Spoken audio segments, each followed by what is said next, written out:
Fuck man, out there. Fuck man says he's ready. He's ready. He's ready now. Fuck man, don't waste no time. He says he's ready to pump. You ready, pump man? With that mean name, are you ready, pump man? Pump man.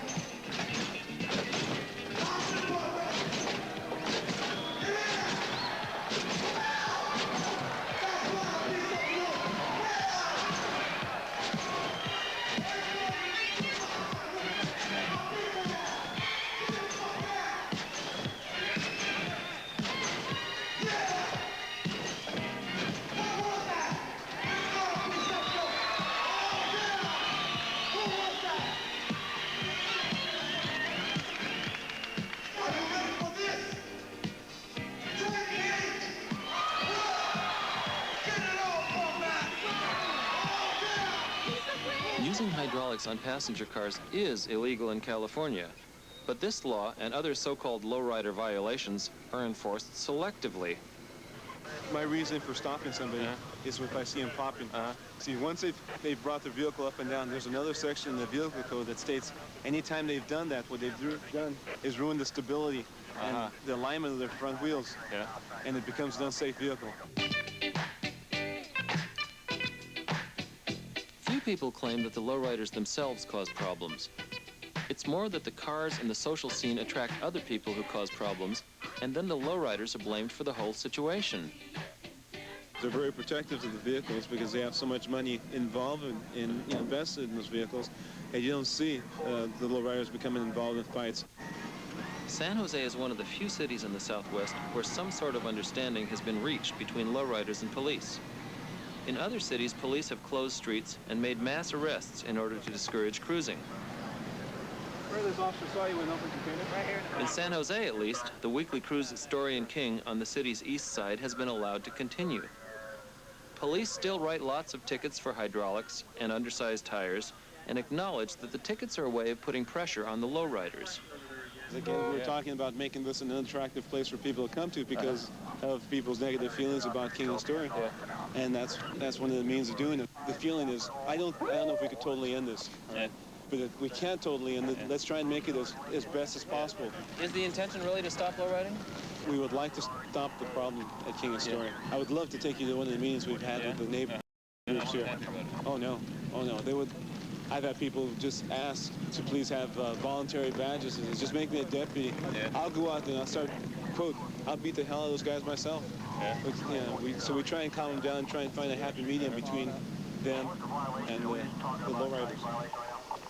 Hey, look at my forehead. I'm just getting a 1067X Mount Pleasant plate. Because it's not going to go away, right? And you have to, there's got to be some adjustment. We wonder if it'll ever go away. It's always having a dying down time, and every year there's like, there's a couple of months where it is real slow. But it always comes back, and it comes back strong.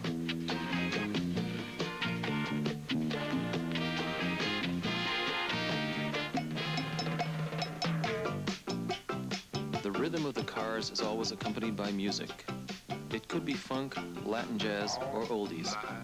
Every week, the San Francisco area gets a special blend of cruising music on the low show profile, La Onda Bajita. Is a little higher.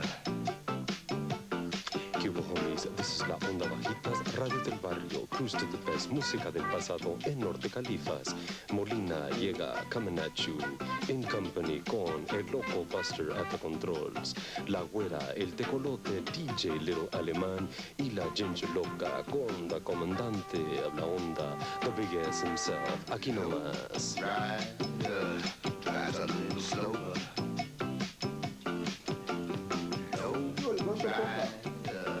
Want to make a live dedication? To Michael Perez and Torcida, Santa Cruz.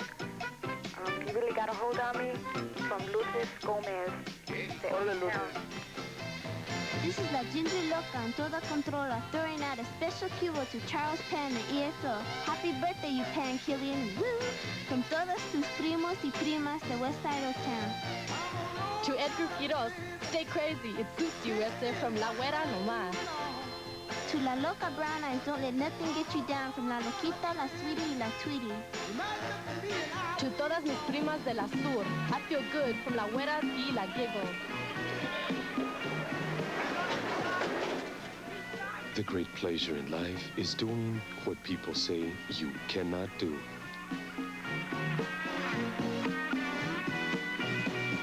Let's go cruising. Saying that lowriding is just fixing up cars, having a good time, and cruising the boulevard doesn't really tell the whole story. If there's an important event in the community, lowriders will be part of it, part of what gives the celebration its special flavor. One of these important moments is the quinceañera, the religious ceremony on a young girl's 15th birthday that marks her symbolic coming of age. For Amy, the quinceañera represents the transition between carefree childhood and adult responsibility, and much, much more.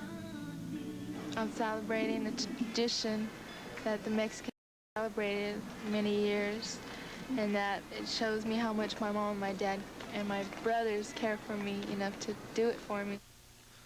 The tradition cuts across all social and economic divisions, emphasizing the strength and unity of the family. Oh, it means the accumulation of dreams that it started since my daughter was 5 years old.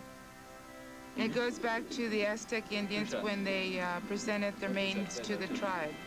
It was that time they were ready for marriage. Now, we don't present them for marriage because we don't want our daughter to get married yet. We're trying to get them through high school and then college. That goes like that, I think. Amy's parents were lowriders themselves in the 50s, but it was her idea to have Low Conspiracy, a San Jose lowrider club, escort her to the church. Are you gonna put your earrings? Want me to help you do the other one? Yeah, I can't even see. Put it on. I can't see. Okay, here.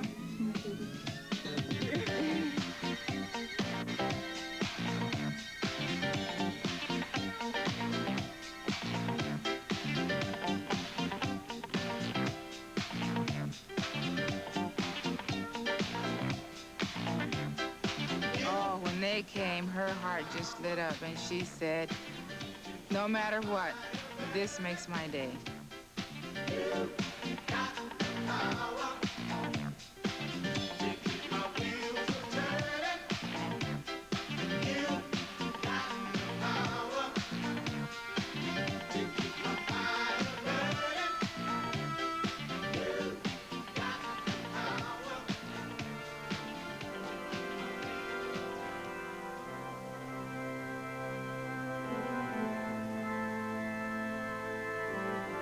That doll is the last doll she'll have as a child, and from there on she is to be treated as an adult, and she is to have the responsibilities of the adult.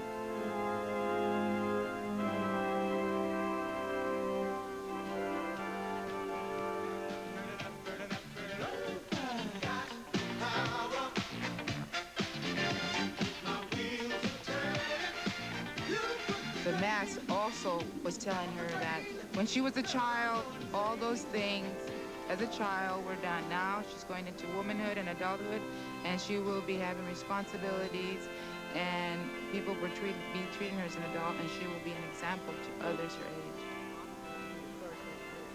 Important values in a culture are passed on from generation to generation.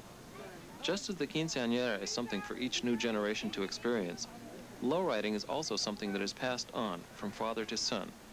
Believe it or not, as old as I am, I have a 1975 step-side lowrider I still drive to work. So would I see you out there on the boulevard some night?